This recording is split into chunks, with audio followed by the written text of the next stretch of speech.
কোরআনে কারীমের মধ্যে আল্লাহ রাব্বুল আলামিন বলেন, ওয়ামা খালাকতুল জিন্না ওয়াল ইনসা ইল্লা লিয়াবুদুন। আমি মানুষ এবং জিনকে সৃষ্টি করেছি শুধুমাত্র আমার ইবাদতের জন্য, আমার গোলামির জন্য, আমার আনুগত্যের জন্য। এখন এই ইবাদত আমাদের সৃষ্টি হয়েছে কিসের জন্য? জবাব দিতে হবে সকলকে। কি জন্য? ইবাদতের জন্য। আমি যে মাঝে মধ্যে প্রশ্ন করি, তাতে কি আপনারা রাগ করেন নাকি? আমি আপনাদেরকে কষ্ট দেওয়ার জন্য প্রশ্ন করি না, এটি সুন্নতের একটি অংশ। হুজুর সাল্লাল্লাহু আলাইহি ওয়াসাল্লাম গুরুত্বপূর্ণ কথাগুলি সাহাবায়ে কিরামদেরকে 3 বার করে জিজ্ঞেস করতেন, যাতে করে কথাগুলি অন্তরের ভেতরে ঢুকে যায়, কলিজার ভিতরে ঢুকে যায়। আল্লাহ পাক আমাদের সৃষ্টি করেছেন ইবাদতের জন্য। কিসের জন্য? আমরা যেন তার গোলামি করি, সেই জন্য আল্লাহ পাক আমাদেরকে সৃষ্টি করেছেন, জিনদেরকেও সৃষ্টি করেছেন ইবাদতের জন্য। এই ইবাদত একটি ব্যাপক অর্থবোধক শব্দ। আমরা যদি ইবাদতটা নাই বুঝি, তা আমাদের মানব জন্ম হবে বৃথা। ইবাদত হচ্ছে আল্লাহর পছন্দনীয় জিনিসগুলি আমল করে তার সন্তুষ্টি অর্জন করার জন্য প্রচেষ্টা চালানো জীবনের সকল ক্ষেত্রে। এর মধ্যে ইবাদতের ভিতরে এমন এক ব্যাপক অর্থ যে এর ভিতরে নামাজ, রোজা, হজ, যাকাত, সত্য কথা, আমানতদারি, দিয়ানতদারি, প্রতিবেশীর হক আদায় করা, মাতা পিতাকে শ্রদ্ধা করা, প্রতিবেশীর হক আদায় করা, স্ত্রীর হক আদায় করা, সৎ কাজের আদেশ করা, অসৎ কাজের নিষেধ করা, জিহাদ ফি সাবিলিল্লাহ করা, এ সব কিছুই হচ্ছে ইবাদতের মধ্যে শামিল। জিকির আজকার করা, তেলাওয়াত করা, আমলে সালেহ করা, এভাবে করে আল্লাহ পাককে খুশি করার জন্য আল্লাহর নির্দেশ মাফিক কাজগুলি করা, সবটাই হচ্ছে ইবাদতের মধ্যে শামিল। মানব সৃষ্টির উদ্দেশ্য এবং লক্ষ্যই হচ্ছে মানুষ গোলামি করবে, আনুগত্য করবে আল্লাহ পাকের। এই জন্য যত নবী আল্লাহ পাক পৃথিবীতে পাঠিয়েছেন, সমস্ত নবী দাওয়াত দিয়েছেন তার উম্মতকে কি বলে? ইয়া কওমি ইবুদুল্লাহা মা লাকুম মিন ইলাহিন গায়রু। প্রত্যেক নবী তার জাতিকে, তার সম্প্রদায়কে ডেকে বলেছেন, হে আমার জাতি, হে আমার সম্প্রদায়, এক আল্লাহর গোলামি করো, তিনি ছাড়া তোমাদের কোনো ইলাহ নাই, প্রভু নাই, মাবুদ বলে কেউ নাই। এভাবে করে কোরআনে কারীম একজন একজন করে নবীদের নাম উচ্চারণ করে আল্লাহ পাক শুনিয়ে দিলেন, শোনো, লাকাদ আরসালনা নূহান ইলা কওমিহি ফাকালা ইয়া কওমি ইবুদুল্লাহা মা লাকুম মিন ইলাহিন গায়রুহু। আল্লাহ পাক বলেন, আমি নূহ আলাইহিস সালামকে তার কওমের জন্য নবী করে পাঠালাম, আর নূহ আলাইহিস সালাম তার জাতিকে ডেকে বললেন, ও আমার জাতি, ও আমার সম্প্রদায়, এক আল্লাহর গোলামি করো, তিনি ছাড়া তোমাদের কোনো রব নাই, ইলাহ নাই, মাবুদ নাই। হুদ আলাইহিস সালাম সম্পর্কে আল্লাহ পাক বলছেন, ওয়াইলা আদিন আখাহুম হুদান ক্বালা ইয়া কওমি ইবুদুল্লাহা মা লাকুম মিন ইলাহিন গায়রু। হুদকে আমি সামুদ জাতির জন্য, আমি সালেহ আলাইহিস সালামকে তার জাতির জন্য পাঠিয়েছি, হুদকে তার জাতির জন্য পাঠিয়েছি, এবং তারা সকলেই বলেছেন, হে আমার জাতি, এক আল্লাহর গোলামি করো, এক আল্লাহর দাসত্ব করো, আর কারো গোলামি করা যাবে না। এভাবে করে শুআয়ব আলাইহিস সালাম সম্পর্কে আল্লাহ পাক বলেছেন, আমি মাদিয়ানবাসীদের জন্য তাকে পাঠিয়েছি, এবং তাকে আমি বলেছি যে একমাত্র আল্লাহ পাকের গোলামি করো, জীবনের সকল ক্ষেত্রে তার আনুগত্য করো। আল্লাহ পাক এরপরে বলেন, শুধু নূহ, শুধু হুদ, শুধু সালেহ আর শুআয়ব নয়, শুধু মূসা আর ঈসা নয়, ওয়ালাকাদ বা'আসনা ফি কুল্লি উম্মাতির রাসূলা আন ইবুদুল্লাহা ওয়াজতানিবুত তাগুত। আমি প্রত্যেক জাতির জন্যই রাসূল প্রেরণ করেছি, এবং সকলেই দাওয়াত দিয়েছেন, আন ইবুদুল্লাহ ওয়াজতানিবুত তাগুত, এক আল্লাহর গোলামি করো, এক আল্লাহর আনুগত্য করো আর তাগুতকে বর্জন করো। তাগুত হচ্ছে সেই শক্তি যে শক্তি শুধু নিজেই আল্লাহর আইন অমান্য করে না, অন্যদেরকেও অমান্য করতে বাধ্য করে। তাকে কি বলা হয়? কোরআন বলছি, وَمَا أَرْسَلْنَا مِنْ قَبْلِكَ مِنْ رَسُولٍ إِلَّا نُوحِي إِلَيْهِ أَنَّهُ لَا إِلَهَ إِلَّا أَنَا فَاعْبُدُونِ।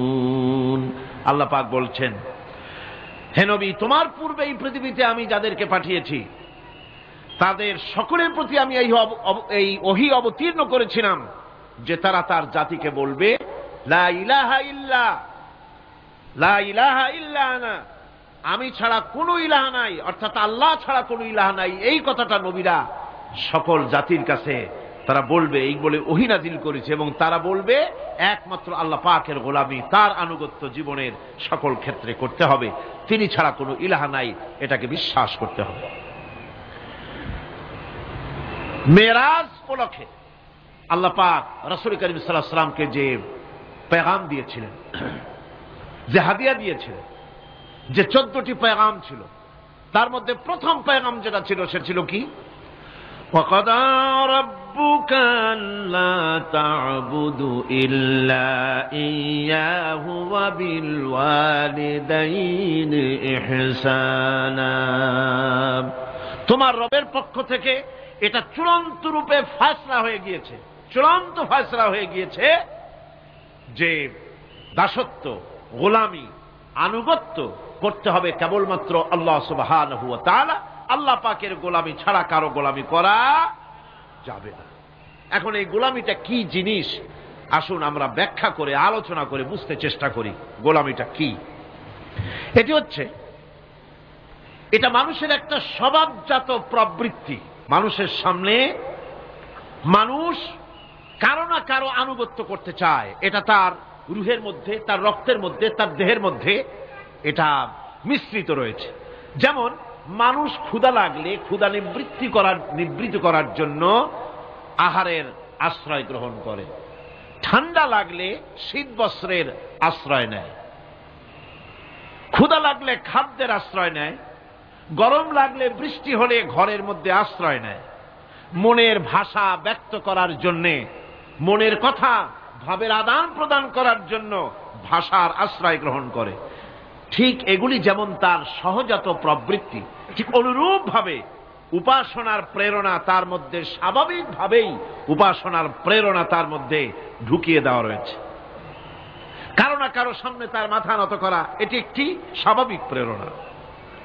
ইবাদতের ধারণা প্রকৃতপক্ষে এটি একটি ব্যাপক ধারণা। এর প্রথমে এটাকে দুই ভাগে ভাগ করা যায়, একটা হচ্ছে বন্দিগি এবং আনুগত্য, আর একটা হচ্ছে পূজা বা অর্চনা। বন্দিগি এবং আনুগত্যের ব্যাপারটা হচ্ছে যে উচ্চতর কোন একটি সত্তার সামনে মাথা নত করে দেওয়া, যেটাকে আরবিতে বলা হয় ইজহারে তাদাল্লুল, নিজেকে ছোট করা, নিজেকে ছোট করা। এই নিজেকে ছোট করাটা এটা কিন্তু আল্লাহ পাক ছাড়া কারো সামনে মাথা নত করা, কথা বুঝেন না নাকি? আল্লাহ ছাড়া কারো সামনে মাথা নত করা যাবে না। সুতরাং আজ ইজহারে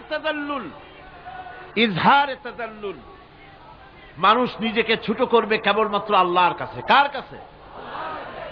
আল্লাহ ছাড়া কারো সামনে মানুষ মাথা নত করতে পারবে না। এমনকি আমার দেশের কোর্টগুলিতে জজ সাহেবদেরকে বলা হয় মিলর্ড, আমার প্রভু।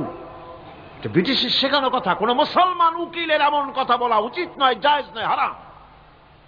এ ধরনের কাস্টমস, এ ধরনের ট্র্যাডিশন উৎখাত করা উচিত। মাননীয় স্পিকার, মাননীয় জজ সাহেব, সম্মানিত জজ সাহেব এভাবে বলতে পারে, কিন্তু আমার প্রভু, প্রভু তো মুসলমানের একজন। প্রভু কয়জন? তার নাম কি? এই 4-5 জনে কইলেন আল্লাহ। আল্লাহর নাম নিতে দুঃখ লাগে, ভয় করে, লজ্জা করে, চিল্লা এখন প্রভু কে? আল্লাহ সুবহানাহু ওয়া তাআলা। সুতরাং তার সামনে মাথা নত করতে হবে। এখন বন্দিগি বা আনুগত্য, আমি এই জিনিসটা একটা দৃষ্টান্তের মাঝে আপনাদের সামনে পেশ করতে চাই। খুবই গুরুত্বপূর্ণ বিষয়, আপনারা শুনলে আশা করি আল্লাহ পাক আমাদেরকে ফায়দা দান করবেন। আমি দোয়া চাই এই গুরুত্বপূর্ণ বিষয়টি যেন গুছিয়ে আপনাদের সামনে পেশ করতে পারি, আল্লাহ পাক যেন তৌফিক দান করেন।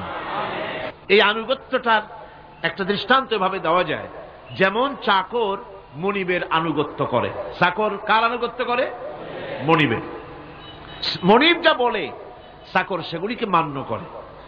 এটাকে আরেকটু বড় করে যদি দেখতে চান তাহলে এভাবে বলা যায়, জনগণ, একটা দেশের জনগণ সরকারের আনুগত্য করে।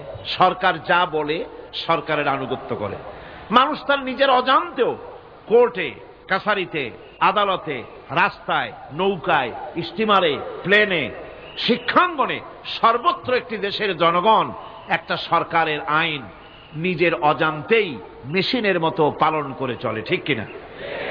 এই দৃষ্টিতে যে পরিমাণ লোক কোন সরকারের কর্তৃত্ব সীমায় বাস করে এবং তারা আইনের অনুবর্তন করে, তাদের সম্পর্কে আমরা বলতে পারি জনগণ অমুক সরকারের আনুগত্য করছে।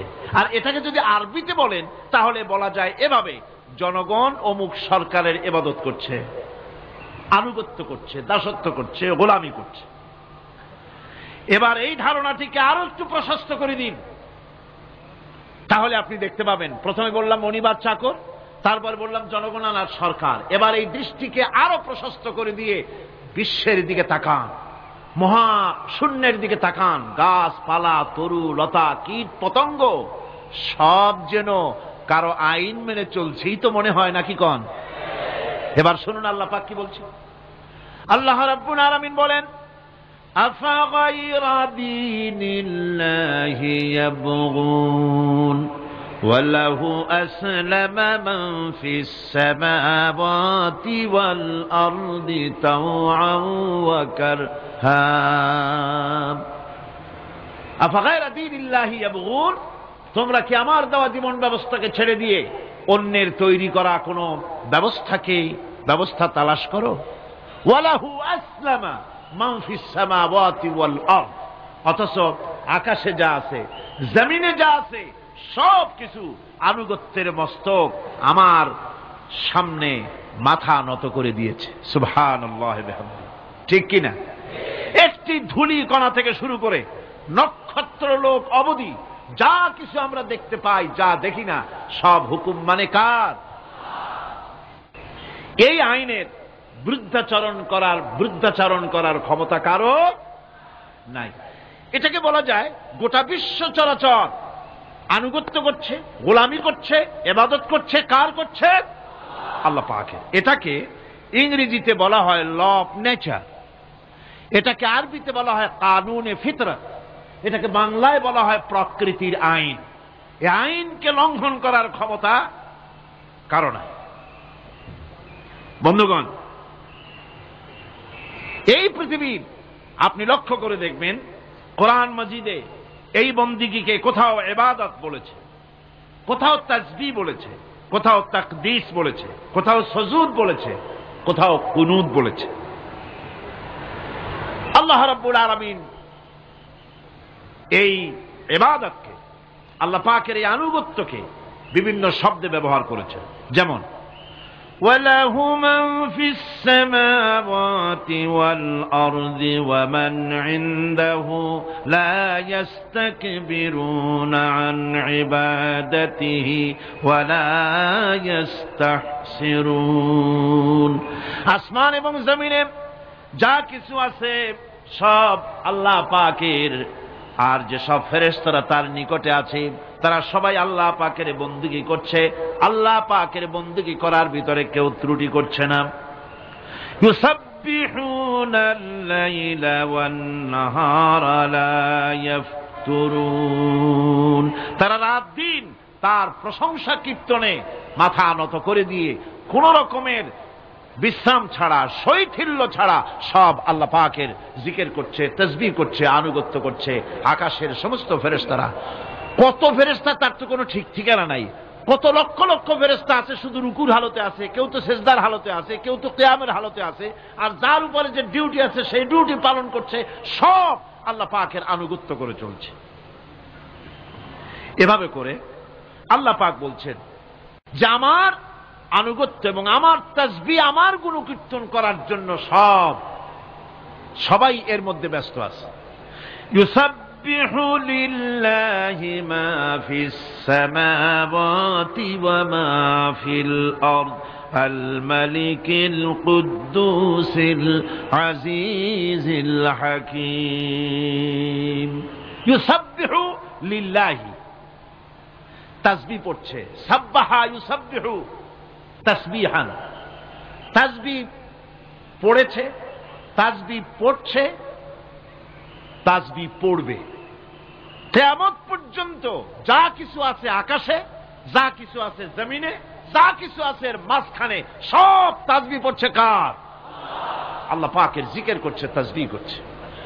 হযরত ইউনূস আলাইহিস সালাম মাছের পেটে যখন ঢুকে পড়েছিলেন, যখন নিজের জীবন সম্পর্কে হতাশ হয়ে গিয়েছিলেন, তখন তিনি শুনতে পাচ্ছিলেন চতুর্দিকে যে সমস্ত জলচর প্রাণী আছে, হাত্তাকে সমুদ্রের তলদেশের, দরিয়ার তলদেশের বালুকণা, পাথরের নুড়ি, শৈবাল, সব কিছু থেকে আল্লাহ পাকের জিকির হচ্ছে।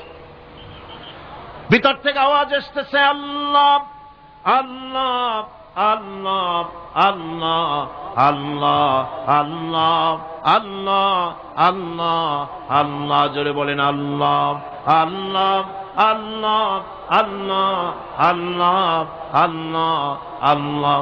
হযরত ইউনূস আলাইহিস সালাম তখন পড়লেন, লা ইলাহা ইল্লা আনতা সুবহানাকা ইন্নী কুনতু মিনাজ জালিমিন। পড়েন সবাই, লা ইলাহা ইল্লা আনতা সুবহানাকা ইন্নী কুনতু মিনাজ জালিমিন। লা ইলাহা ইল্লা আনতা, তুমি ছাড়া কোনো ইলাহা নাই, আমি তোমার প্রশংসা করছি, আমি তোমার পবিত্রতা ঘোষণা করছি, আমি নিজের উপর জুলম করেছি। গাছপালা, তরুলতা সব তাসবিহ পড়ছে, জিকির করছে কার? আল্লাহ পাকের। এই জন্য রাসূল কারীম সাল্লাল্লাহু আলাইহি ওয়াসাল্লাম বলেছেন, গাছের পাতাটিও ছিঁড়ো না, প্রয়োজন হলে গাছটা কেটে ফেলো, কিন্তু বিনা প্রয়োজনে গাছের পাতাও ছিঁড়ো না, কারণ গাছের পাতা আল্লাহ পাকের জিকির করছে। কার জিকির করে? গাছপালা, তরুলতা, কীট পতঙ্গ সব আল্লাহ পাকের তাসবিহ করছে, জিকির করছে।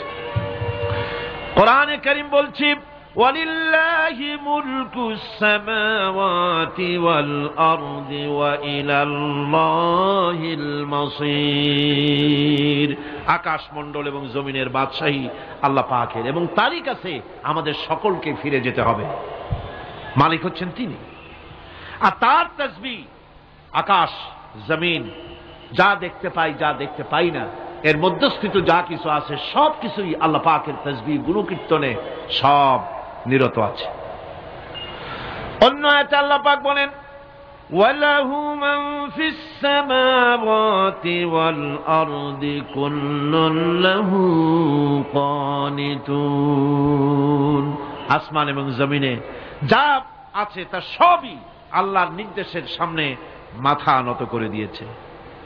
শুধু তাই নয়, আশ-শামসু ওয়াল কমারু বিহুসবানিন ওয়ান নাজমু ওয়াশ-শাজারু ইয়াসজুদান। সূর্য এবং চন্দ্র হিসাব অনুযায়ী আবর্তিত হচ্ছে, এবং বৃক্ষ এবং নক্ষত্ররাজি সেজদায় রত হয়ে আছে। সব আল্লাহ পাকের সামনে মাথা নত করে দিয়েছে। এই ইবাদত, তাসবিহ, আজ্ঞা অনুবর্তিতা, নিয়মানুবর্তিতা, সচেতনতা, সকল কিছু সকলেই মিলে আল্লাহ পাকের একটি ধূলিকণা থেকে শুরু করে পাহাড় পর্বত পর্যন্ত সব আল্লাহর নিয়ম কানুন মেনেই চলছে। আপনি দেখতে পাচ্ছেন সমুদ্রে যে জোয়ার এবং ভাটা হয়, কার নির্দেশে হয়? কার নির্দেশে হয়?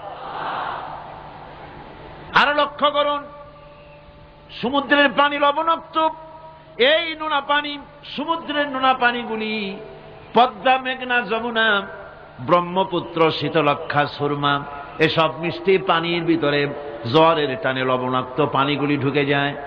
আবার ভাটির টানে মিষ্টি এলাকার পানিগুলি সব গিয়ে সমুদ্রের মধ্যে নোনা পানির মধ্যে চলে যায়। মাঝখানে কোনো পার্টিশন নাই, মাঝখানে কোনো হেজাব নাই, কোনো বেড়া নাই, বাদ নাই, অথচ নোনা পানি মিষ্টি পানির ভিতরে গিয়ে মিষ্টি পানিরে নোনা বানায় না, নোনা পানি মিষ্টি এলাকায় গিয়ে মিষ্টি পানিরে নোনা বানাইতে পারে না। এই যে আল্লাহ পাকের হুকুম মেনে সব চলতেছে, জোয়ার ভাটাগুলি হতেছে, রাত আর দিন চলতেছে। রাত 12টার সময় সূর্য এসে বলে না রাত সর, আমি এখন দিন বানায় ভালাবো। বেলা 12টার সময় রাতের আগমন ঘটতে পারে না। লাশ-শামসু ইয়ানবাগী লাহা আন তুদরিকাল কমারা ওয়ালাল লাইলু সাবিকুন নাহার ওয়া কুল্লুন ফি ফালাকি ইয়াসবাহুন। সূর্য চাঁদকে অতিক্রম করতে পারে না, চাঁদ সূর্যকে অতিক্রম করতে পারে না, কারো সঙ্গে কারো বাধা হয় না, টক্কর লাগে না, সব আল্লাহ পাকের হুকুম মেনে ইলা আজালিন মুসাম্মা নির্ধারিত সময় পর্যন্ত সবাই যাতায়াত করবে।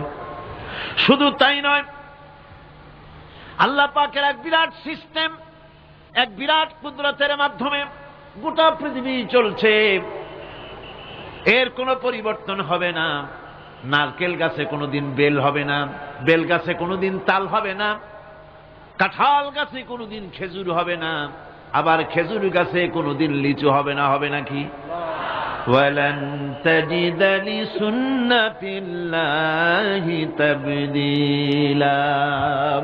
আমার প্রকৃতির আইনের মধ্যে, আমার ল অফ নেচারের ভেতরে কোনো পরিবর্তন হবে না, সবগুলি আমার আইন মানতে হবে। এখন হতে পারে এমন যে ব্যক্তি আল্লাহরে মানে না, ব্যক্তি বোঝেন না নাকি বোঝেন না, একটা মানুষ আল্লাহরে মানে না, ও না মানতে পারে। যে জিহ্বাটে দিয়া বলে দেয়ার ইজ নো গড, স্রষ্টা বলতে কেউ নাই, যে জিহ্বাটে দিয়া বলে সে জিহ্বা হুকুম মানে কার? আল্লাহ পাকের হুকুম মানে। কিরকম? জিহ্বার উপরে যদি তিতা রাখা আপনি বলেন তিতা থুইছি তাতে কি হয়েছে, খবরদার তিতার টেস্ট নিবি না, তিতা টক এই টেস্ট নিতে পারবি না, আপনার কথা জিহ্বা শুনবে? শুনবে। ওর উপরে যে নির্দেশটা আছে সেই নির্দেশ অনুযায়ী সে কাজ করবে। টয়লেটে গিয়ে আপনি নাকেরে কবেন যে খবরদার, আমি একটা বিরাট অফিসার, অনেক টাকা পয়সার মালিক, অথবা বিরাট একটা মন্ত্রী টন্ত্রী কিছু একটা, সবাই আমার হুকুম মানে, তোকেও মানতে হবে, খবরদার দুর্গন্ধ যেন নাকের মধ্যে না ঢোকে, নাক আমি চাবি ধরতে পারবো না। শুনবে না কে? শুনবে। নাক হোক, কান হোক, চোখ হোক, মুখ হোক, প্রত্যেকটা অঙ্গ প্রত্যঙ্গ, এগুলি সব হুকুম মানে কার? হতে পারে ব্যক্তি আল্লাহরে অস্বীকার করে বসলো, আল্লাহকে বলল যে আল্লাহ নাই, সব এমনি এমনি, এর কপালের লক্ষণ। কিসের লক্ষণ? কপাল পড়া লক্ষণ। সব বোঝে, একটা মাধ্যমে এটা কয় যে না কেউ এটারে বানাইছে। এই যে একটা ভিডিও ক্যামেরা, এটাতে কেউ দেখলে বলবে যে কয়েকজন আলেমে মিলে ফু দিছে আর অমনি একটা মাইক হয়ে কি বল ক্যামেরা হয়ে গেছে, বলবে কেউ? কোন পাগলেও কবে? এই প্যান্ডেলটা দেখে কি মনে হবে? 4-5 পিসা বাইসা কোসার কোনে দাঁড়াইয়া ফু দিছে, সাথে সাথে প্যান্ডেল হয়ে গেছে। এটা কথা হইল? একটা ছোট্ট টেবিল, একটা চাপ দেখলে পরে মানুষ বলে নিশ্চয়ই এটা কেউ বানাইছে।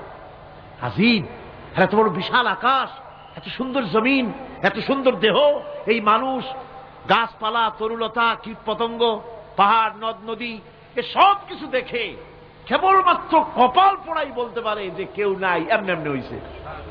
আজীব তামাশা।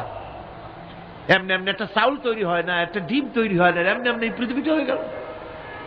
সবগুলির পেছনেই আল্লাহ পাক আছেন, তিনি সৃষ্টি করেছেন। এখন উপাস্যের প্রতি এই সৃষ্টি মানুষের দৃষ্টি আকর্ষণ করে। উপাস্য পাও না কে আল্লাহ তা ঠিক পাও না, তা দেখাবার জন্য এই পৃথিবীর আল্লাহর সৃষ্টি প্রত্যেকটি পদার্থ, প্রত্যেকটি জিনিস ইঙ্গিত করে নিঃসন্দেহে কেউ না কেউ আছে, আর তার নাম হচ্ছে আল্লাহ। তার নাম কি? আরো জোরে বলেন, নাম কি? আল্লাহ পাক। এখন প্রশ্ন ওঠে আল্লাহরে বানাইছে কেনা? এরা বলে তো মুরগি আগে না ডিম আগে? ডিম যদি আগে হয়ে থাকে তো ডিমটারে পারলো কে? আর মুরগি যদি আগে হয়ে থাকে কোথার থেকে মুরগি এসে উড়ে এসে জুড়ে বসলো, আইলো কই থেকে? আল্লাহ যদি একজন থেকেই থাকেন তাহলে তার স্রষ্টাকে? এই প্রশ্ন তুলেছেন বার্টন রাসেল। প্রশ্ন তুলেছে স্রষ্টার স্রষ্টাকে। আমি দেখলাম এক আর্মি অফিসার একটা বই লিখেছেন, আমার এত ভালো লাগলো। বইটার নাম হচ্ছে আল কোরআন দ্য চ্যালেঞ্জ, মহাকাশ পর্ব। দারুণ লিখেছেন তিনি, আপনারা যদি পান খুঁজে নিয়ে পড়বেন।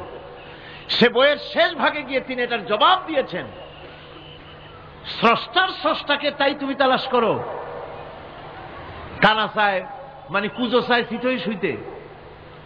একটা লবণ কণার দৃষ্টান্ত তিনি দিয়েছেন। একটা লবণ কণা, একটি লবণ কণার ভিতরে যতগুলি মলিকুল থাকে, একটা লবণ কণার ভিতরে যতগুলি ক্যালাস থাকে, একটা লবণ কণার ভিতরে যতগুলি উপকরণ আর উপাদান থাকে, অর্থাৎ একটা লবণ কণা যত উপকরণ যত উপাদান ধারণ করে, তার ধারণ ক্ষমতা যতখানি, এতখানি জিনিস ধারণ করতে 1000 বার্টন রাসেলের মগজের দরকার। একটা লবণ কণা, সেইটার চিন্তা করাই কঠিন। আর এত বড় মহাবিশ্ব যিনি সৃষ্টি করেছেন তার স্রষ্টাকে তালাশ করতে চাও, এটা কি স্বাভাবিক কথা? এটা পাগলের প্রশ্ন হতে পারে, এটা পাগলের প্রশ্ন হতে পারে। গ্যাগারিন টিটপ আর প্রথম মহাশূন্যচারী ছিল। গ্যাগারিন বেটা মহাশূন্য ঘুরি টুরি আসা কয় কি, কয় যে মুসলমানেরা যারে কয় আল্লাহ, হিন্দুরা যারে কয় ভগবান, খ্রিস্টানরা যারে কয় গড, মহাশূন্য এত ঘুরলাম, আল্লাহরেও দেখলাম না, ভগবানেরও দেখলাম। আজীব তামাশা। তুমি তো তোমার শরীরটাই দেখো না, তোমার শরীরটাই তো তুমি দেখতে পাও না। তোমার মাথার তালুটা কেমন তা কি দেখছো কখনো? আয়না নিচের দিকে দিয়ে ঠ্যাং উপরের দিকে দিয়ে তাকাইলে যদি দেখো মাথার তালু কেমন। নিজের ঘাট দেখো না, পিঠ দেখো না, নিজের হিপ দেখতে পারো না। আয়না টায়না সাইড বাসখান না নিয়ে দেখার উপায় নাই কোন জায়গায় কি আছে শরীরের। নিজের শরীরটাই দেখো না। কত বড় সাহস! এই শরীরের স্রষ্টাকে দেখতে চাও? লা তুদরিকুহুল আবসার। কোন দৃষ্টি শক্তি তাকে মুহাইয়া করতে পারবে না। তার দৃষ্টি সকলকে আয়ত্ত করবে, কিন্তু পৃথিবীর কোন দৃষ্টি শক্তি তাকে আয়ত্তের ভিতরে নিতে পারবে না। মুসা আলাইহিস সালামের মতো পয়গম্বর তিনি বলেছিলেন, রব্বি আরিনি, রব্বি আরিনি, আল্লাহ আমি তোমারে দেখতে চাই। আল্লাহ পাক বলেছেন লান তারানি, কখনোই দেখতে পারবা না। সুবহানাল্লাহ বিহামদিহি। সুতরাং এই পৃথিবীর সবকিছু ইঙ্গিত করে যে একজন আছেন। এই ফুলের সৌন্দর্য যিনি দিলেন, ফুল দেখা যায়, সৌন্দর্য দেখা যায়, কিন্তু গন্ধ দেখা যায় না। এই পানির মিষ্টতা, মিষ্টি পানি, ফুলের গন্ধ, জোনাকি পোকার আলো, এই যে সুন্দর সুন্দর জিনিস দিয়ে আল্লাহ পাক এই বিশ্বকে সজ্জিত করেছেন, এ সব কিছুই ইঙ্গিত করে নিঃসন্দেহে একজন আছেন। আর যিনি আছেন তার নাম হচ্ছে কি? আল্লাহ। জোরে বলেন তিনি কে? আল্লাহ। এখন এই স্রষ্টাকে চিনতে মানুষের বড্ড হয়রানি স্রষ্টাকে চেনার জন্য। এই স্রষ্টাকে খোঁজার জন্য, চেনার জন্য মানুষ শক্তি পূজা আরম্ভ করলো। ওই যে আমি আগে বলেছি, মানুষের মধ্যে একটা স্বাভাবিক প্রেরণা এই কারো না কারোর সামনে মাথা নত করে দেবে। সেজন্য মানুষ, কেউ তো আগুনকে পূজা করল, আগুনের ভিতরে শক্তি আছে বলে আগুনের সামনে মাথা নত করে দিল, পাহাড়ের সামনে মাথা নত করে দিল, মূর্তি বানাইয়া মূর্তির সামনে মাথা নত করল, কাঠের মূর্তি, মাটির মূর্তি বানাইয়া তার সামনে মাথা নত করে দিল।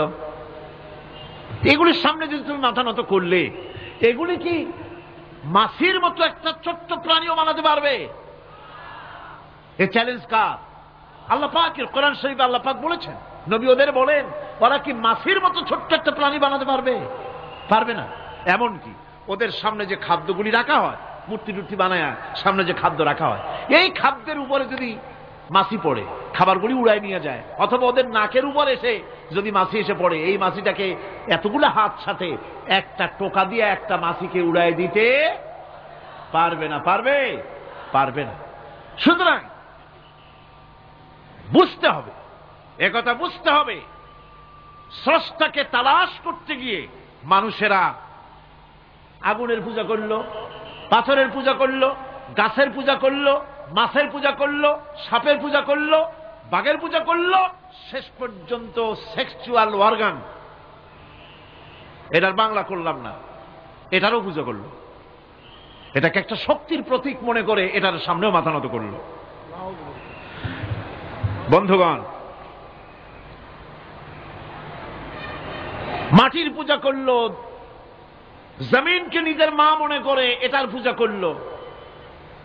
অথচ আল্লাহ পাক পরিষ্কার করে বলে দিয়েছেন, লা ইলাহা ইল্লা আনা ফা'বুদুন, আমি ছাড়া কোনো ইলাহ নাই, আল্লাহ ছাড়া কোনো ইলাহ নাই। কোরআনে কারীম বলছে, ইন্নাল্লাযীনা তাদউনা মিন দুনিল্লাহি ইবাদুন আমসালুকুম। আল্লাহ পাক বলেন, আমাকে বাদ দিয়ে তোমরা যার সামনে মাথা নত করো, যার সামনে পূজা করো, অর্চনা করো, বন্দিগি করো, ওটা তোমার মতো আমার আরেকটি গোলাম। তুমি যেমন আমার গোলাম, ওটাও আমারই গোলাম। এই আল্লাহ সুবহানাহু ওয়া তাআলা তিনি বলছেন, আমাকে বাদ দিয়ে যার সামনে মাথা নত করো, ওরা আমার গোলাম। সূর্য কার গোলাম? চন্দ্র কার গোলাম? সাপ বলেন, বাঘ বলেন, আগুন বলেন, সব কার গোলাম? এগুলি সব কার কথা শোনে? আগুন যতই পূজা করেন, আগুনের মধ্যে আপনি পড়লে আগুন কি ছাড়বে?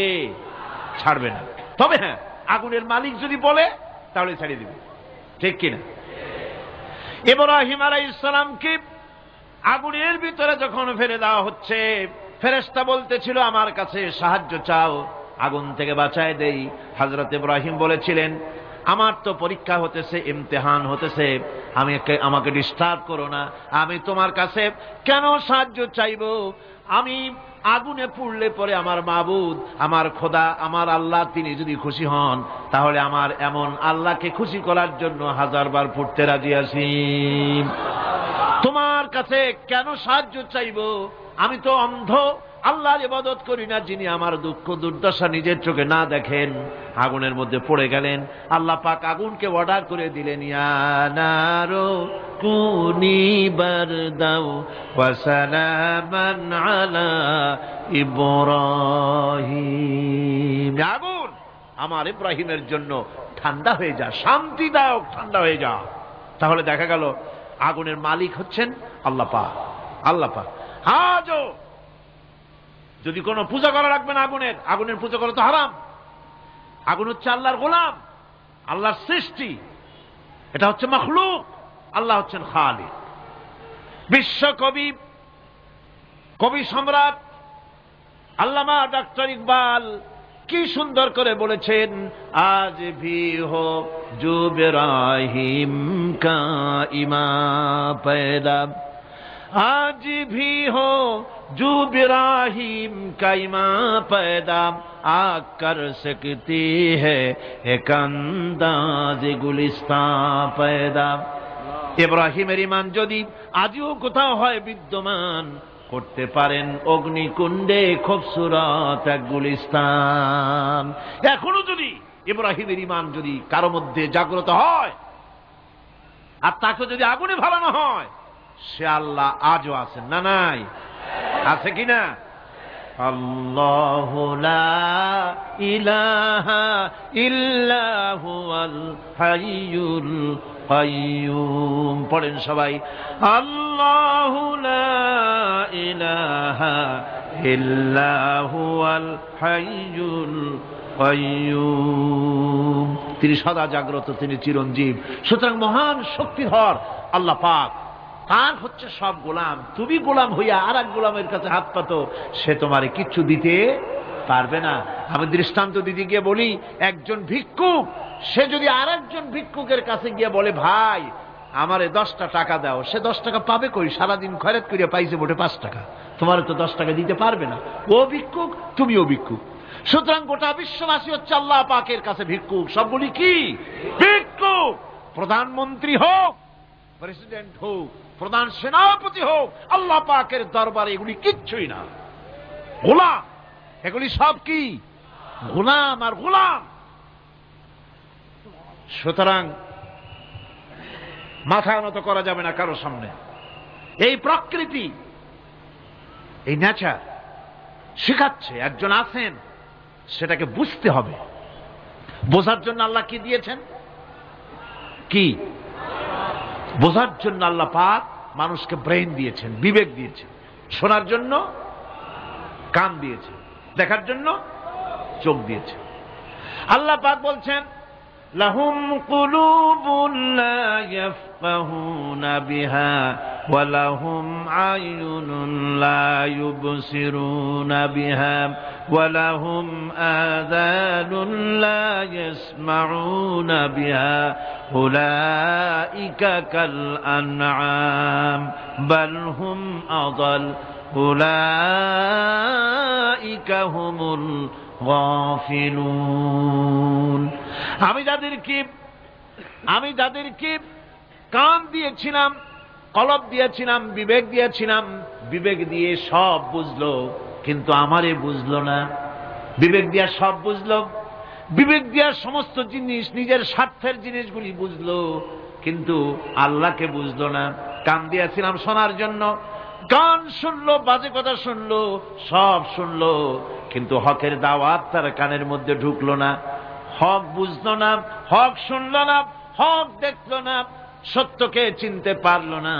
আল্লাহ পাক বলেন উলাইকা কাল আনআম, এরা হলো চতুষ্পদ জানোয়ার, জানোয়ার পশু। আল্লাহ কয় না খালি পশু কইলে সারে না, বাল হুম আযাল, একেবারে পশুর চাইতেও নিকৃষ্ট। কারণ কি? কারণ হলো পশু অবিশ্বাসী নয়, পশু অবিশ্বাসী নয়, পশু কাফের নয়, পশু মুশরিক নয়, পশু মুরতাদ নয়, পশু নাস্তিক নয়, ঠিক কিনা? সুতরাং পশুর চাইতেও খারাপ, পশুর চাইতেও খারাপ। পশু যেটা বোঝে তাও বোঝে না। পশু তো অন্তত মালিকের আনুগত্য করে, তার কথা শোনে, যার খায় তার কথা শোনে। কুত্তাটাও, কুকুরও যার খায় তার কথা শোনে, ঠিক কিনা গণ? অথচ যে আল্লাহ রাব্বুল আলামিন খেতে দিলেন, পড়তে দিলেন, সব কিছু দিলেন, তার ইবাদতটা বুঝতে চেষ্টা করলো না, তার ইবাদত বুঝতে চেষ্টা করলো না, তার গোলামি করতে জানলো না। সুতরাং এগুলি হচ্ছে উলাইকা কাল আনআম, এগুলি চতুষ্পদ জন্তু এবং জানোয়ারের মতো, বরং তার থেকেও নিকৃষ্ট। মানুষকে আল্লাহ পাক জ্ঞান দিয়েছিলেন, সেই জ্ঞান দিয়ে সে দূরবীন আবিষ্কার করলো, জ্ঞান দিয়ে দূরবীন আবিষ্কার করলো, যাতে করে শকুনের চাইতেও তীক্ষ্ণ দৃষ্টি সম্পন্ন হয়। সে গাড়ি আবিষ্কার করলো যাতে করে চিতাবাঘের চাইতেও বেশি দৌড়াইতে পারে। সে সাবমেরিন আবিষ্কার করলো যাতে করে মাছের চাইতেও বেশি দ্রুতগামীও চলতে পারে পানির তলা দিয়া। সব কিছুই করলো, কিন্তু তার মনুষ্যত্বকে বাড়াইতে পারল না, মনুষ্যত্বকে বাড়াতে পারল না। এই মনুষ্যত্বই ছিল সবচেয়ে বড় জিনিস। কবি বলছেন, মুঝে ये डर है कि दिले जिंदा तू ना मर जाए, मुझे ये डर है कि दिले जिंदा तू ना मर जाए, कि जिंदगानी इबारत है तेरे जीने से, मुझे ये डर है कि दिले जिंदा तू ना मर जाए। আমার এই ভয় হয়, হে আমার জীবন্ত আত্মা, তোর না অপমৃত্যু হয়ে যায়। কারণ তোর যদি অপমৃত্যু হয় তাহলে আমার তো বেঁচে থাকার কোনো লাভ নাই। আমরা তো আমাদের আত্মা, জীবিত আত্মাকে মেরে ফেলছি, জীবিত আত্মাকে মেরে ফেলছি, আত্মাকে বিকশিত করছি না। আত্মাকে বিকশিত করতে হবে। এই আত্মা বিকশিত হবে কিভাবে? সব জিনিসের খাবার আল্লাহ পাক এই জমিনে তৈরি করেছেন, ঠিক কিনা কর? সকলের খাবার এই জমিনে। মানুষ যেহেতু তৈরি হয়েছে এই মাটি দিয়ে, সেই জন্য আল্লাহ রাব্বুল আলামিন মানুষের খাবার মাটি দিয়ে তৈরি করে দিয়েছেন। কলা দিয়েছেন, কচু দিয়েছেন, আলু দিয়েছেন, মূলা দিয়েছেন, তাল দিয়েছেন, বেল দিয়েছেন, মাছ দিয়েছেন, তরকারি দিয়েছেন, পনির দিয়েছেন, দুধ দিয়েছেন, গোশত দিয়েছেন। খাবারের কোনো অভাব রাখেন নাই, সব মাটি দিয়েছে। কিন্তু যে রূহটা আমাদের ভিতরে, যে আত্মাটা আমাদের মধ্যে, যে আত্মা থাকলে পরে বাঁচি, আত্মা না থাকলে পরে মরে যাই, সেই রুহের খাবার আমরা কেউ দিতেছি না। রুহটা কি? আল্লাহ পাক বলছেন, নবী আপনাকে প্রশ্ন করা হয়, ওয়ায়াসআলুনাকা আনির রূহ কুলির রূহু মিন আমরি রাব্বি। নবী হে, প্রশ্ন করা হয় রূহ কি জিনিস? এর জবাব হচ্ছে এই, বলে দিন রূহ হচ্ছে আল্লাহর একটু অর্ডার, একটু হুকুম তোমার ভিতরে কাজ করছে। ওই রূহেরও কিছু খাবার আছে, ওই রূহেরও কিছু খাবার আছে। সেই রূহকে খাবার জমিনে তৈরি হবে না। রুহু গোশত খাবে না, পনির খাবে না, দুধ খাবে না, সর খাবে না, ফল খাবে না, কি খাবে?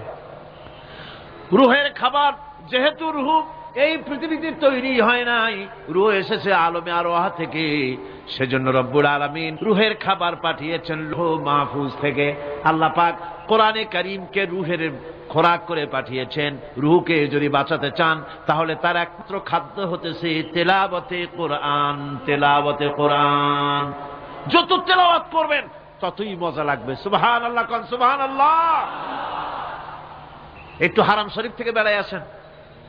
টাকা পয়সা যাদের আছে তাদের বলছি, পয়সা কড়ি যাদের আছে সিঙ্গাপুর বেড়ায়। আরে সিঙ্গাপুর বেড়ায় করবা কি? মার্কেটিং ছাড়া আর কিছুই নেই। সিঙ্গাপুর, ব্যাংকক, হংকং এই সমস্ত জায়গায় ঘুরে টুরে আসে, খুব দেখে আসছে। টাকা নষ্ট করে লাভ নাই, বরং পয়সা কড়ি যদি আল্লাহ দিয়ে থাকেন হস্ত করবেনই। পয়সা কড়ি বেশি থাকলে রমজান মুবারকে ওমরা করে এসেন। রাসূল করিম সাল্লাল্লাহু আলাইহি ওয়াসাল্লাম বলেছেন, যে ব্যক্তি রমজান মুবারকে ওমরা করলো সেজন্য আমার সাথে হজ আদায় করলো। কেন বলি? এই জন্য বললাম, আল্লাহ পাক আমাকে কয়েকবার নসিব করেছেন। সেখানে যখন রমজান মুবারকে যখন তেলাওয়াত হতে থাকে তারাবিহের ভেতরে, মনে হচ্ছে যেন আকাশ থেকে ওহী নাজিল হতেছে। মানুষের চোখের পানি, নাকের পানি একাকার হয়ে যায় হারাম শরীফের ভিতরে। সেখানে তো মুনাজাত সারা বছর মুনাজাত হয় না, মুনাজাত হয় রমজান মুবারকে বেতেরের নামাজের ভিতরে। বেতেরের নামাজের ভিতরে ইমাম সাহেব হাত তুলে মুনাজাত করেন। অন্তত 8 থেকে 10 লক্ষ মানুষ হজের মৌসুমের মতো কাঁদতে কাঁদতে পাগল হয়ে যায়। কোরআন কি মজা! কোরআন হচ্ছে রুহের খাবার। আমরা তো রুহের খাওয়াই না, ঘোড়ার উপরে চড়ি, গাধার উপরে চড়ি। ঘোড়ারে গাধারে জন্মের মতো মোটেই খাইতে দেই না, নিজে খাই জন্মের মতো। খাইয়া ঘোড়ারে খাইতে দেওয়া হয় না, গাধারে খাইতে দেওয়া হয় না। ফলে ওর উপরে যখন সওয়ার হয় তখন ঘোড়া গাধা না খাইতে খাইতে একদিন 4 ঠ্যাং 4 দিকে দিয়া জায়গায় চিতে মরা ছাড়া আর কোনো পথ থাকে না। আমাদের মানুষেরা খায় কি? সুবহানাল্লাহ। এই যে শবে বরাত আসতেছে, কি যে খাবে! দিশা আগের থেকে লিস্ট তৈরি হয়ে যায় কতটা আইটেম তৈরি করা হবে।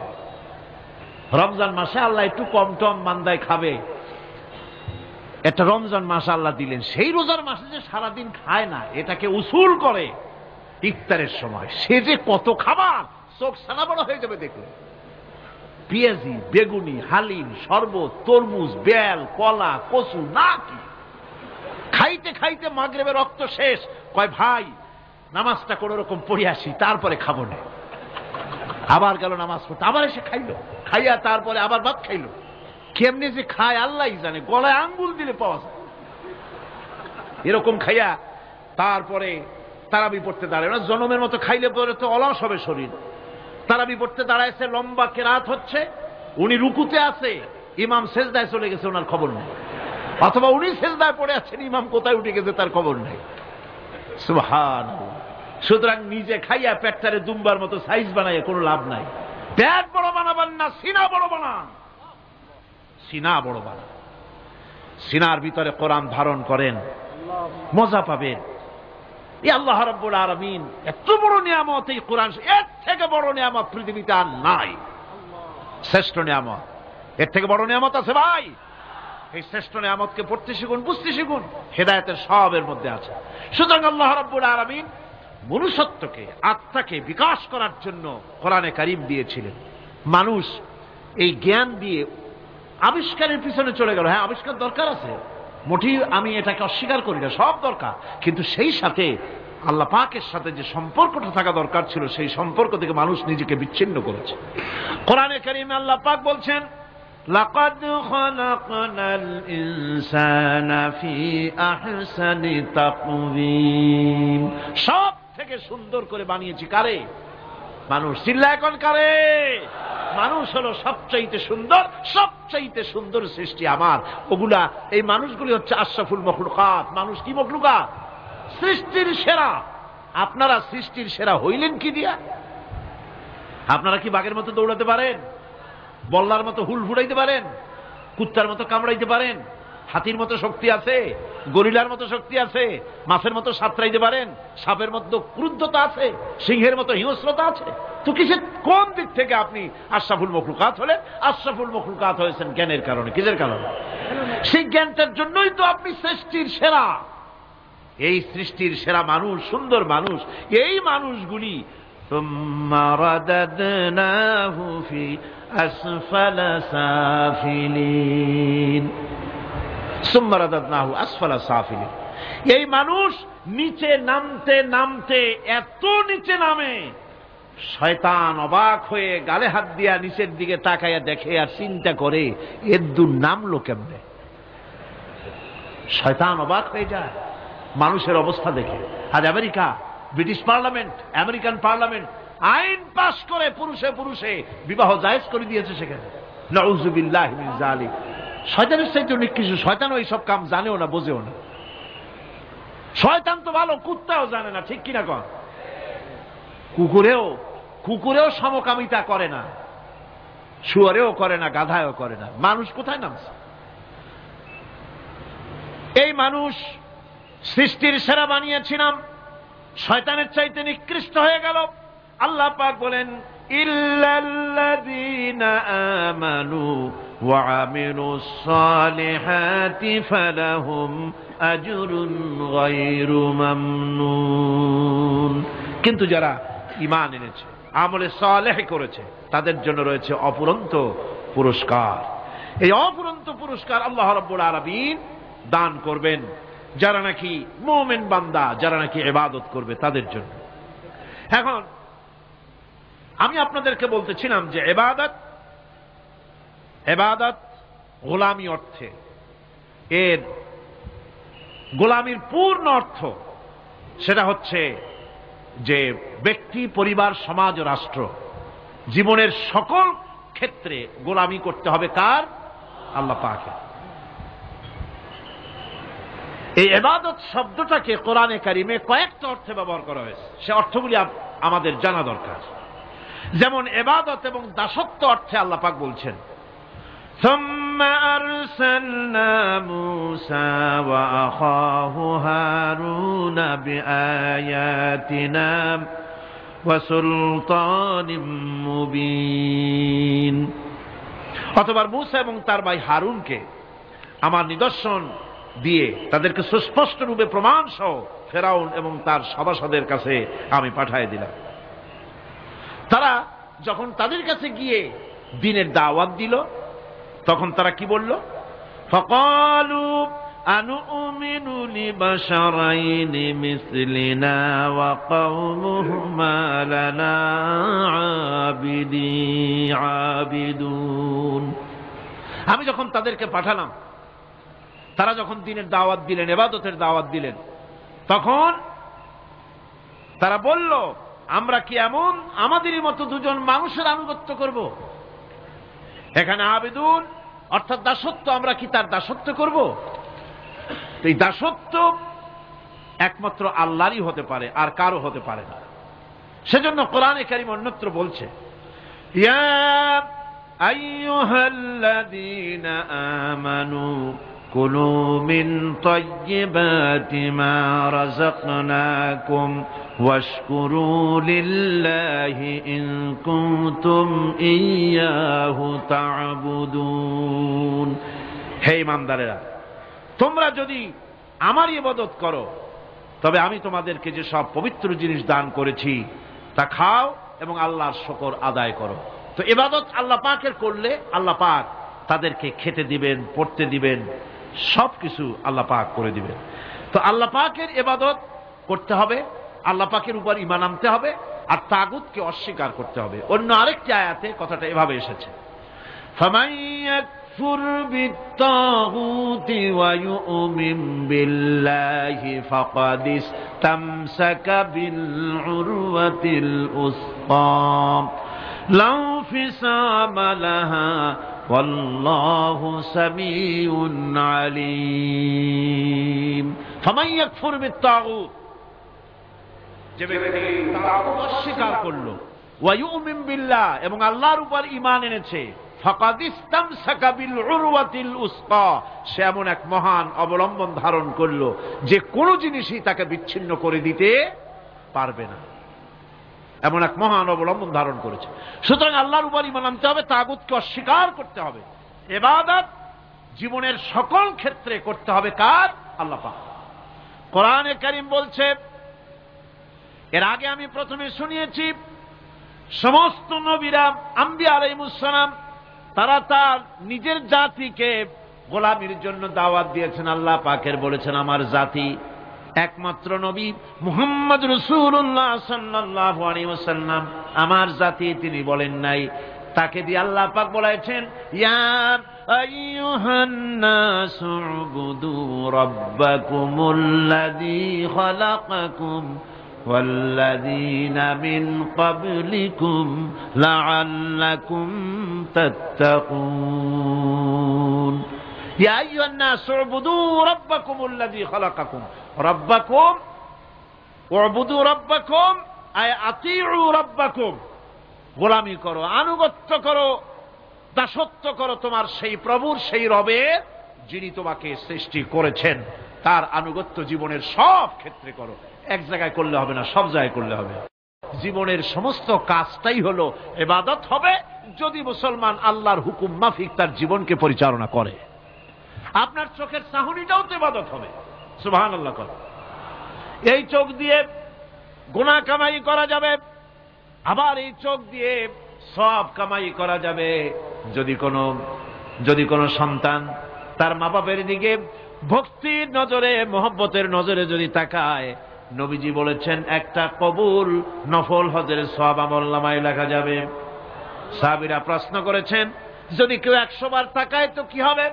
নবীজি বলেছেন আল্লাহ রাব্বুল আলামিনের নিয়ামতের ভান্ডার অফুরন্ত নিয়ামতের, সেখানে কোনো অভাব নাই।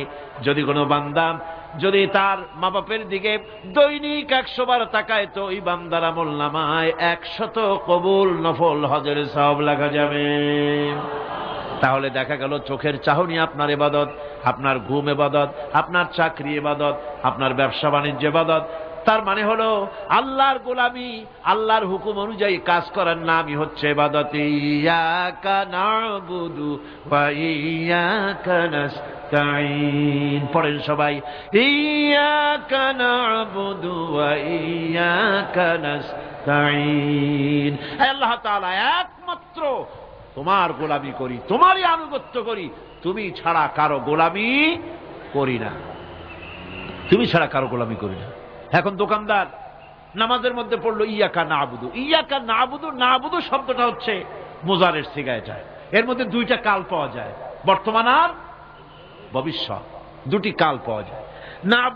না'বুদু এই শব্দ দিয়ে বোঝানো হচ্ছে কি, আয় আল্লাহ পাক এই নামাজের ভিতরে যেমন তোমার হুকুম পালন করে নামাজ আদায় করছি, যেমন নামাজের ভিতরে কিছু খাওয়া যায় না, বাইরে খাওয়া জায়েজ ছিল, নামাজ পড়ছি বলে খানাটা আমার জন্য হারাম হয়ে গেছে।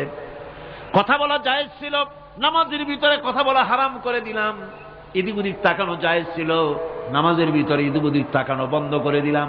তার মানে আমার জন্য চিরস্থায়ী, সব সময়ের জন্য আমার জন্য হালাল করে দেওয়া জিনিসগুলি এই নামাজের ভিতরে অল্প সময়ের জন্য হারাম করে প্রমাণ করে দিলাম। মাবুদ গো, এই নামাজের পরে চিরস্থায়ী হারামগুলি এইভাবে আমার জন্য হারাম করে নেব।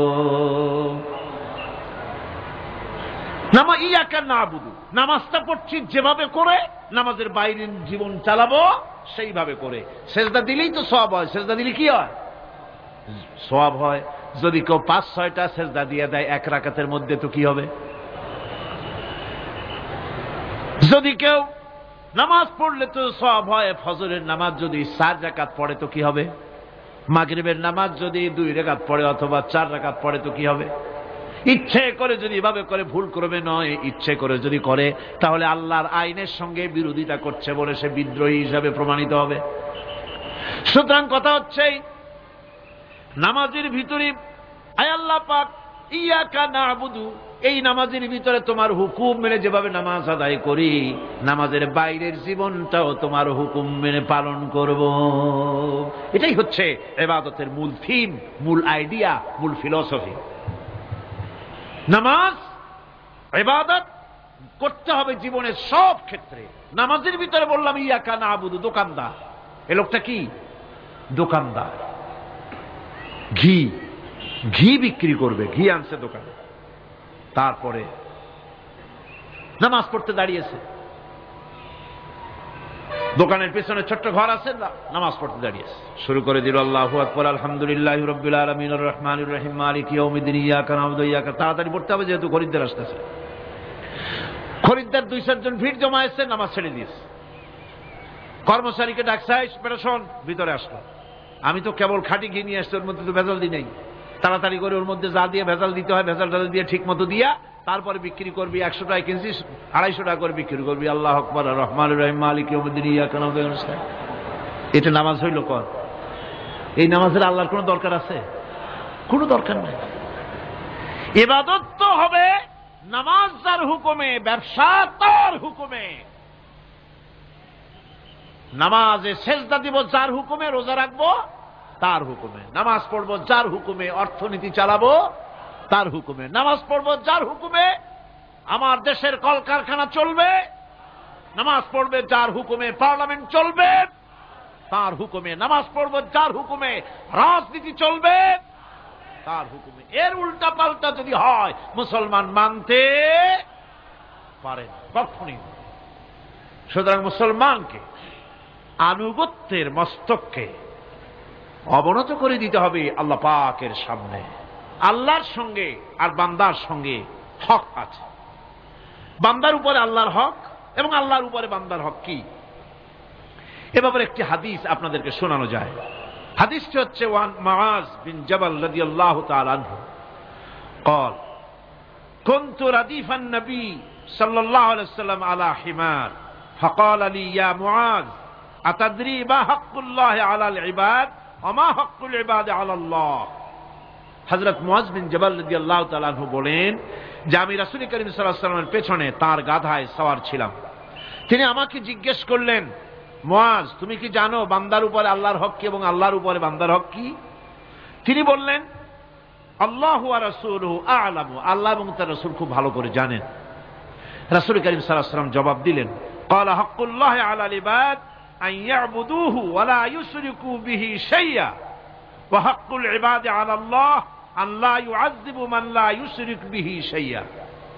আল্লাহর নবী বলেন,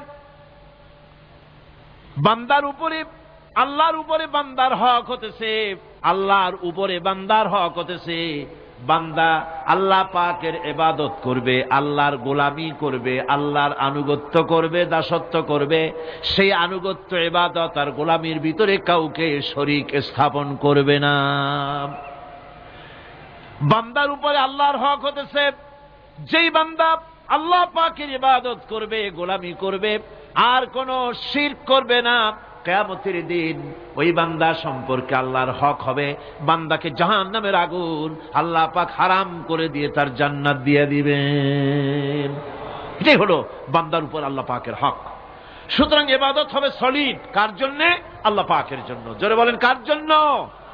একমাত্র, কেবলমাত্র, শুধুমাত্র আল্লাহ পাকের জন্য গোলামি হবে।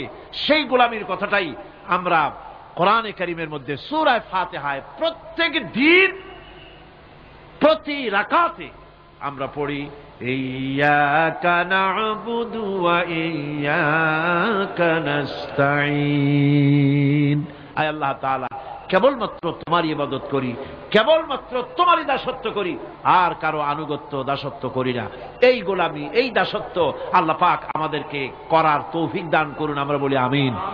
আমাদের জীবনে ওঠায় বসায়, চলায় ফেরায়, বক্তৃতায়, ভাষণে, বিয়েতে, শাদীতে, আমাদের ইলেকশনে, আমাদের নির্বাচনে, আমাদের অর্থনীতিতে, রাজনীতিতে, আমাদের সমাজনীতিতে, পরিবারের নীতিতে, জীবনের সব ক্ষেত্রে আমরা গোলামি যেন করতে পারি কার? আল্লাহ পাকের। নামাজের ভিতরে যে কথাটা বলি, এই কথাটা যেন আমাদের বাস্তব জীবনে আমরা কার্যকরী করতে পারি। আল্লাহ পাক যেন তৌফিক দান করেন। মুনাজাতের জন্য দাঁড়ানো লোকেরা সব বসেন। আল্লাহুম্মা আমিন। রব্বানা যালামনা আনফুসানা ওয়া ইল্লাম তাগফির লানা ওয়া তারহামনা লানাকুনান্না মিনাল খাসিরিন। আয় আল্লাহ তাআলা, তোমার পবিত্র কালামুল্লাহ শরীফের, তোমার পবিত্র কালামের ব্যাখ্যা করে তোমার বান্দাদেরকে সাথে নিয়ে আমরা সব গোলামেরা একত্রিত হয়ে তোমার দরবারে হাত তুলেছি। মেহেরবানি করে আমাদের আলোচনা, জিকির, আজকার, তেলাওয়াতের সওয়াব রাসূল করিম সাল্লাল্লাহু আলাইহি ওয়াসাল্লামের রূহ মুবারকে পৌঁছায় দাও। হে আল্লাহ তাআলা, আমাদের মধ্য থেকে যাদের মা বাপ দুনিয়া থেকে বিদায় হয়ে গেছে, কবরগুলিকে জান্নাতের টুকরায় পরিণত করে দাও রব্বুল আলামিন। হে আল্লাহ তাআলা, সারা জীবন গুনাহ করে করে আমরা আমাদের জীবন নষ্ট করে ফেলেছি। দয়া করে আমাদের তামাম জিন্দেগির গুনাহ খাতা মাফ করে দাও। রব্বানা তাকাব্বাল মিন্না ইন্নাকা আনতাস সামিউল আলিম ওয়া তুব আলাইনা ইন্নাকা আনতাত তাওয়াবুর রহিম। সুবহানা রাব্বিকা রাব্বিল ইজ্জাতি আম্মা ইয়াসিফুন ওয়া সালামুন আলাল মুরসালিন আলহামদুলিল্লাহি রাব্বিল আলামিন। ওয়াজআল آخر كلمتنا عند الموت لا إله إلا الله محمد رسول الله.